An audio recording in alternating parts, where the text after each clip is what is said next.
میں ہوں سمی ابراہیم. آپ دیکھ رہے ہیں شیفیلڈ لائیو. آج کا سب رنگ ود جاوید قاضی.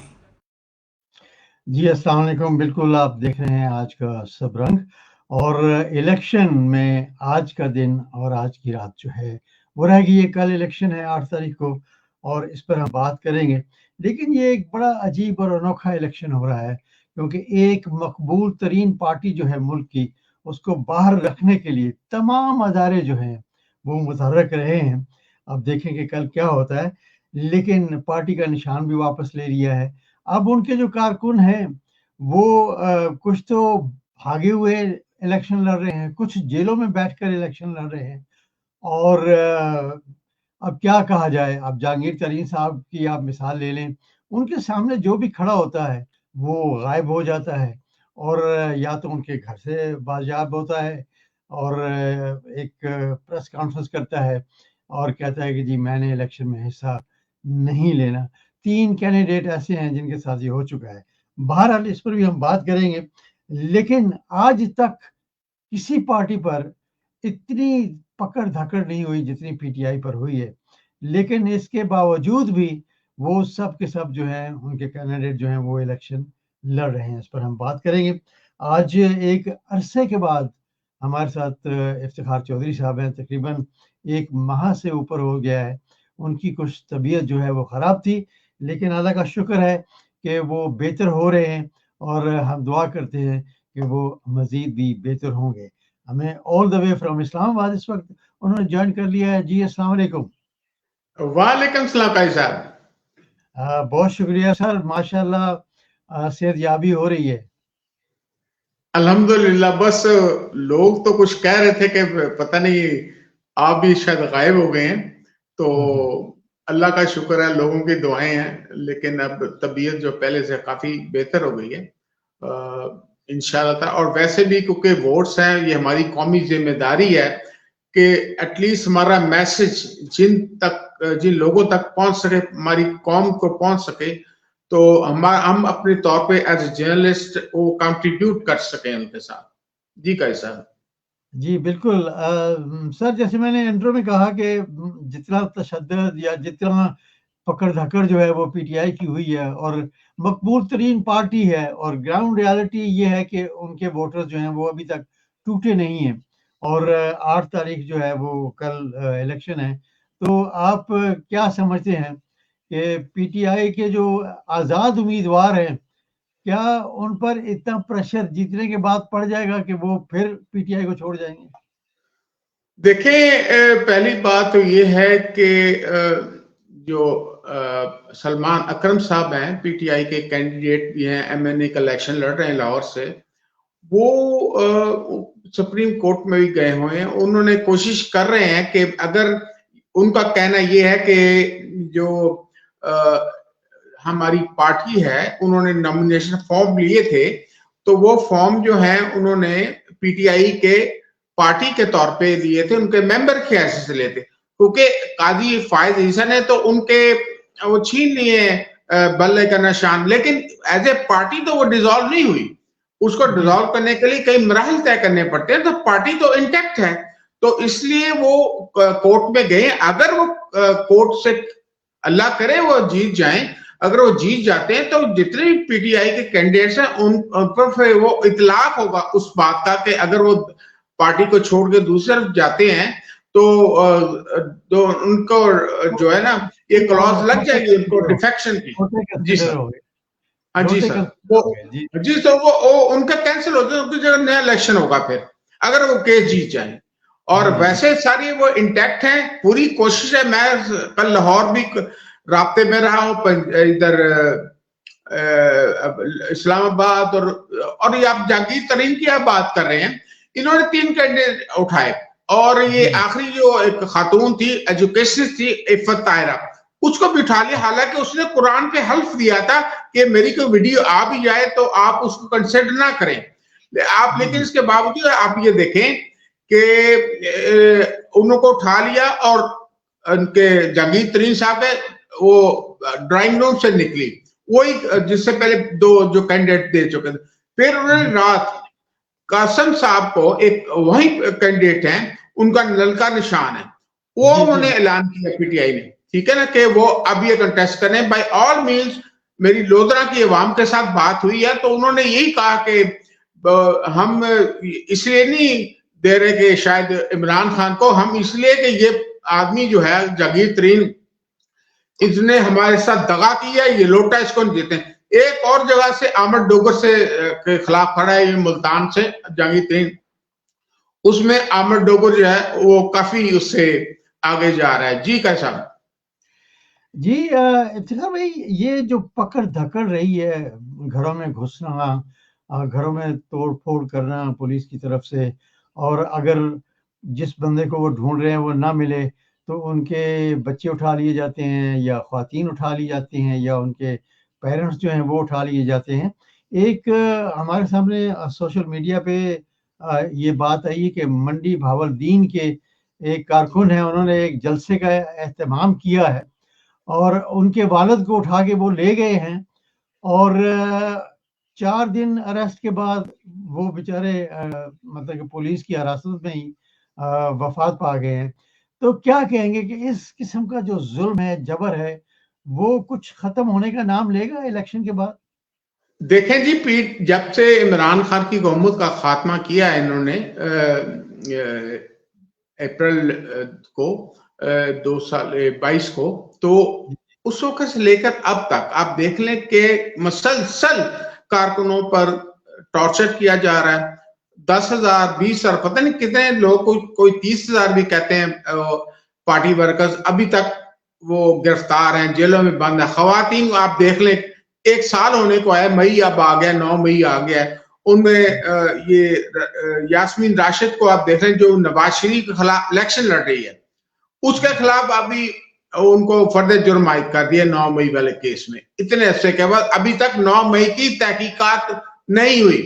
عمران خان کا یہی مطالبہ تھا, اور پاکستان کا صدر جو ہے عارف الوی, اس نے سپریم کورٹ میں باقاعدہ ریفرنس یا درخواست بھیجی ہے کہ جناب والا اس کیس کا آپ جوڈیشل انکوائری کرانے کا حکم دے تاکہ پتہ چلے اصل مسئلہ کیا ہے, 9 مئی کا کیا مسئلہ ہے. ٹھیک ہے نا, وہ اس 9 مئی کے نام پر اب کسی کو بھی گرفتار کر لیں, کسی کو ٹارچر کریں, اور اگر وہ آ کے بیان دے دیتا ہے, پریس کانفرنس کر دیتا ہے, وہ سارا 9 مئی معاف ہو جاتا ہے. تو لہذا یہ انہوں نے جتنا تشدد اس نے سہا ہے پاکستان کی عوام نے, اور جتنا ٹارچر, اور آپ دیکھیں کہ ایون عدالتیں دیکھ لیں, انہوں نے جسٹس جو ہیں انہوں نے استعفیٰ دے دیا, جنہوں نے 6 مہینے کے بعد چیف جسٹس بننا تھا, اس دوسرے جج نے دے دیا. ایک تیسرے جج نے ہائی کورٹ, ابھی میں نے سنا ہے کہ 4-5 جج اور تیار بیٹھے ہیں کہ اگر ہمارے آرڈرز پہ امپلیمنٹ نہیں ہو رہے آرڈرز, تو اس آپ دیکھیں کیا ہوگا. آپ نے پشاور کے چیف جسٹس کو بھی سنا ہوگا, جسٹس ابراہیم صاحب, ان کے پاس وہ چلی گئی, وہ خاتون جو زرتاج, وہ رو رہی ادھر بیٹھی کہ جو کیا کہتے ہیں, یہ بار پولیس آئی ہوئی ہے, پتہ نہیں کتنا برگیڈ لے کے گئی تھی پولیس وہ عورت کو. انہوں نے کہا کہ اب تم ادھر ہی ٹھہرو ہائی کورٹ کے اندر, بلڈنگ کے اندر, اس کو کھانا کھلاؤ, اور اس کو بچی کو پھر بیل دی. تو میں یہ سمجھتا ہوں کہ اگر مجھے سمجھ نہیں لگتی کہ آئی ایم ایف والے یا جو بھی چاہتے ہیں پاکستان کے اندر فری اینڈ فیئر الیکشن ہو, وہ بے وقوف ہے, ان کی عقل کوئی نہیں ہے. کیا ان کو نظر نہیں آ رہا یہ الیکشن نہیں ہے, شیم الیکشن ہے؟ اب 3-4 دن سے انٹرنیشنل پریس جو ہے, اے پی ہو گیا, رائٹرز ہو گیا, بی بی سی ہو گیا, اکانومسٹ ہو گیا, ٹائمز ہو گیا, یہ سب کے سب یہ بات کریں کہ دس از شیم الیکشن. یہ جو ہے جب شیم الیکشنز ہیں تو آپ کیوں اس کو اپروو کر رہے ہو؟ یہ میں سمجھتا ہوں اگر یہ شیم الیکشن ہوا تو یہ جس مقصد کے لیے کرنا چاہ رہے ہیں, یہ پیسے لینا چاہ رہے ہیں آئی ایم ایف سے, تو آئی ایم ایف کو اپنی آنکھیں بند نہیں کرنی چاہیے. شیم الیکشن کے بعد اس کا مطلب ریئل الیکشن بھی ہونے والا ہے. تو یہ ٹارچر تھے, اور لوگوں کے کسی کو بھی جلسہ کرنے کی اجازت نہیں دی گئی پی ٹی آئی کے کسی بندے کو. باقی میں نے دیکھے ہیں ان کے سب کے, بلاول کا بھی دیکھا ہے, اور ان کو ابھی ایک جلسہ کرنا تھا پنڈی کے اندر پی ٹی آئی نے, تو اس کو کرنے نہیں دیا, اور وہ جو اس کا شیخ رشید کے مقابلے میں تھا, باقی سب کو اجازت تھی, تو ان کو اجازت نہیں ملی. تو یہ اس قسم کے واقعات جو ہیں یہ قوم میں مایوسی پھیلانے کی جاتی ہے کہ لیکن یہ ہمارے جو ہیں پی ٹی آئی کے جو ورکرز ہیں ان سے بلا چھینے کے بعد کسی کو بینگن دے دیا تو توری دے دی. میرا خیال ہے ساری سبزیاں ان کے پاس ہیں. سارا جہیز جو ہے وہ ایک خاتون ہے جس کا نام وہ لڑ رہی الیکشن لاہور سے, اس کے نام کہا جاتا ہے. سارا جہیز اس کا چھین لیا پائن ایپل کے علاوہ. تو ظاہر ہے کہ وہ لیکن آپ یہ دیکھیں کہ عمران خان کی اسٹریٹجی ابھی تک چل رہی. اس نے جناب ہر بندہ جو ہے وہ بینگن کو انہوں نے کریکٹر بنا دیا, کسی کو کیسے بنا دیا, اور وہ اپنے پرسنل کینڈیڈیٹ کو سپورٹ کر رہے ہیں. جی کیسا؟ چلیں ٹھیک ہے. افتخار بھائی کوئی میسج آپ دینا چاہیں عوام کو؟ دیکھیں جی, ایک بات, پہلی تو بات یہ ہے کہ میں ایک بات عدالت کی کروں گا, اس کے بعد میں ایک میسج دوں گا. پہلی بات جو ہے یہ جو 3 سزائیں دی گئی ہیں عمران خان کو, بشرا بی بی کو, توشہ خانہ, سائفر, اور پھر سب سے زیادہ وہ شرعی جو عدت والا کیس ہے, اس سے پاکستان کی جو عزت اور ناموس ہے وہ ہم شرمندہ ہو گئے ہیں. ہم ڈوب مرے ہیں ہم شرمندگی سے. کیونکہ آپ یہ دیکھیں کہ ایون یہ آپ دیکھیں کہ سعودی عرب کے ایک عالم ہے عاصم الحکیم, جس کے یہ انہوں نے ٹویٹ بھی کیا ہے کہ یہ عدت کا میں جو نکاح میں اس طرح 7 سال کی سزائیں جو ہیں, یہ 14 سال 1500 سال کی جو ہسٹری ہے, کتنے بڑے بڑے قاضی القضاء آئے ہیں, کتنے بڑے ججز ہیں, ہولی پروفٹ. اس کے بعد آپ دیکھیں جو ہیں صحابہ کرام, ان کی حکومتیں, اس کے بعد جو ہیں تابعین پہ تبع تابعین, ان کے دور سے ابھی تک 1500 سال میں ابھی تک کسی بندے کی یہ جرت نہیں ہوئی. عورت, میرے پاس تو خیر میں کافی بات کرتا ہوں, سورہ نور میں اس کا ذکر ہے 4 آیت میں کہ اس بندے کو جو بہتان لگاتا ہے اس کو 80 کوڑے مارو, اور وہ ثابت نہیں کر سکا 4 گواہوں کے ساتھ. اور عورت کی جو کہ گواہی ہے وہ میٹر کرتی ہے, اس کو پتا ہوگا کہ آپ دیکھیں اب یہ اوپن ہو گیا, یہ بات ڈیبیٹ ہو رہی ہے کہ جو بھی عورت طلاق لے گی 6 سال بعد اس کا خامد جو ہے آ کر کہے کہ جناب اس کی عدت میں سے نکاح کیا, وہ ہوتا کون ہے؟ اصولی طور پر خاور مانے کا کو کوڑے مارنا چاہیے, اور جس جج نے یہ حکم جاری کیا اس کو بھی کوڑے مارنے چاہیے. ٹھیک ہے نا؟ تو یہ اس معاملے میں ہماری جو ہے ناک کٹ گئی ہے کہ آپ جو ہے ایک سیاسی مسئلے کے لیے, کسی سیاسی قد کم کرنے کے لیے یہ اس کو خلاف اس توہین کر رہے ہیں. تو اس سے الٹا عمران خان کو فائدہ ہوا ہے, نقصان نہیں ہوا, اور ایکسپوز کر دیا. اس سے پہلے بھی میاں صاحب کے دور میں آپ کو یاد ہوگا جب انہوں نے ختم نبوت کا بل آیا تھا, انہوں نے کوئی مستی کرنے کی کوشش کی تھی جس پر احسن اقبال کو گولی ماری تھی کسی نے, اور وہ لطیف جو تھا شیخ برا والا جاوید لطیف, اس کو بھی انہوں نے ڈنڈے مارے تھے اور بڑا مشکل سے بھاگا تھا. جہاں تک آپ بات کر رہے ہیں پیغام کی, میں ایک ادنا پاکستانی ہوں, اور ہمیں اس دفعہ دیکھنا یہ چاہیے کہ ہماری جو نوجوان ہیں, جو ہمارے پاکستان کے 12 کروڑ 85 لاکھ جو ووٹر ہیں, وہ پاکستان کا مستقبل ڈیسائیڈ کریں. ٹھیک ہے نا؟ یہ مستقبل ہم نے ڈیسائیڈ کرنا ہے, ہم نے جو ہے ریفارمز کرنی ہے, اور ہم نے دیکھنا ہے کہ عدلیہ میں کیا ریفارمز ہونی چاہیے, ہماری سیکیورٹی پالیسی کون سی ہونی چاہیے, ہماری فارن پالیسی کیسے ہونی چاہیے, ہماری پاکستان کو ایک ساورن کنٹری کیسے بہتر بنایا جا سکتا ہے کہ جو دوسری دنیا کے سامنے کھڑا ہو سکے. تو میں لوگوں سے ریکویسٹ کروں گا, اپیل کروں گا کہ آپ لوگ کل نکلیں, اور نکلنے سے پہلے 8300 پر آپ میسج کر کے اپنا کنفرم کر لیں کہ میرا ووٹ کون سے حلقے میں ہے اور کون سی جگہ پر ہے. ٹھیک ہے نا؟ آپ جس کو مرضی ووٹ دیں, جو مرضی کینڈیڈیٹ ووٹ, لیکن نکلے آپ. ایک چیز ضرور رکھیں کہ آپ دیکھیں جس بندے کو آپ چوز کر رہے ہیں کیا وہ پاکستان کی انڈیپینڈنٹ فارن پالیسی کو مینٹین کر سکتا ہے. دوسری بات, کیا ہماری جو انٹرنل پالیسی ہے جس سے دہشت گردی بڑھ رہی ہے, آپ دیکھیں تھانوں کے لوگ جو 10 قتل ہو رہے ہیں, ادھر KPK میں قتل ہو رہے ہیں اور دھماکے ہو رہے ہیں, یہ اور انٹرنیشنل جو سینیریو وہ جو اس کو وہ ہینڈل کر سکتا ہے. یوکرین کا معاملہ ہے اور ادھر اسرائیل اور عرب کنٹریز, یہ پوری جو ورلڈ ہے پاکستان اور یہ خاص طور پہ چین اور رشیا کا یہ سارا خطہ جو ہے اس کو وہ ہینڈل کرنے کی صلاحیت رکھتا بھی ہے یا نہیں. ٹھیک ہے نا, یہ اگر ان کو وہ نہیں رکھتا. اور ہماری سیکورٹی پالیسی پاکستان میں اگر ہمارا آئین پہ کام ہو تو کوئی مسئلہ نہیں ہوگا. آپ جو کہہ رہے ہیں نا اٹھایا جاتا ہے بندے, یہ جو یہ اٹھانے والا سلسلہ ہے, چاہے مسنگ پرسن ہو چاہے سیاسی قیدی ہوں, یہ ہماری ایجنسیز کا, ہماری پولیس کا, ہماری سیکورٹی فورسز کا کام نہیں ہے. بنگلہ دیش میں بھی 1971 میں یہ سلسلہ ہوا تھا. تو لہذا یہ ہماری ڈیوٹی ہے. اور کیونکہ آپ تو کہتے ہیں کہ ہم بھی کہتے ہیں کہ پاکستانی ہے تو ہم نے پاکستان میں عوام کی حکومت چلانی ہے نا, تو عوام نے حکومت چلانی تو عوام نے اپنے حساب سے چلانی ہے اور ان کو ووٹ دے جو لوگ پاکستان کے لیے جس کو آپ بہتر سمجھتے ہیں.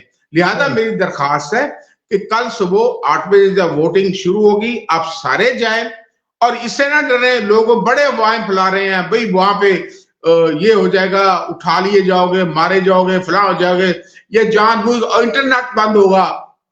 آپ ابھی رات کو اپنا ووٹ چیک کر لیں. انٹرنیٹ ہمیں امید ہے کہ شاید سلو ڈاؤن کر لیا جائے. پھر یہ جناب ساڑی گل ہو گئی ہے, اگر گل ہو گئی ہے, اگر ہو گئی ہوتی تو اتنا 70 ارب روپے خرچ کرنے کی کیا ضرورت تھی, مصیبت کیوں پڑی ہوئی ہے.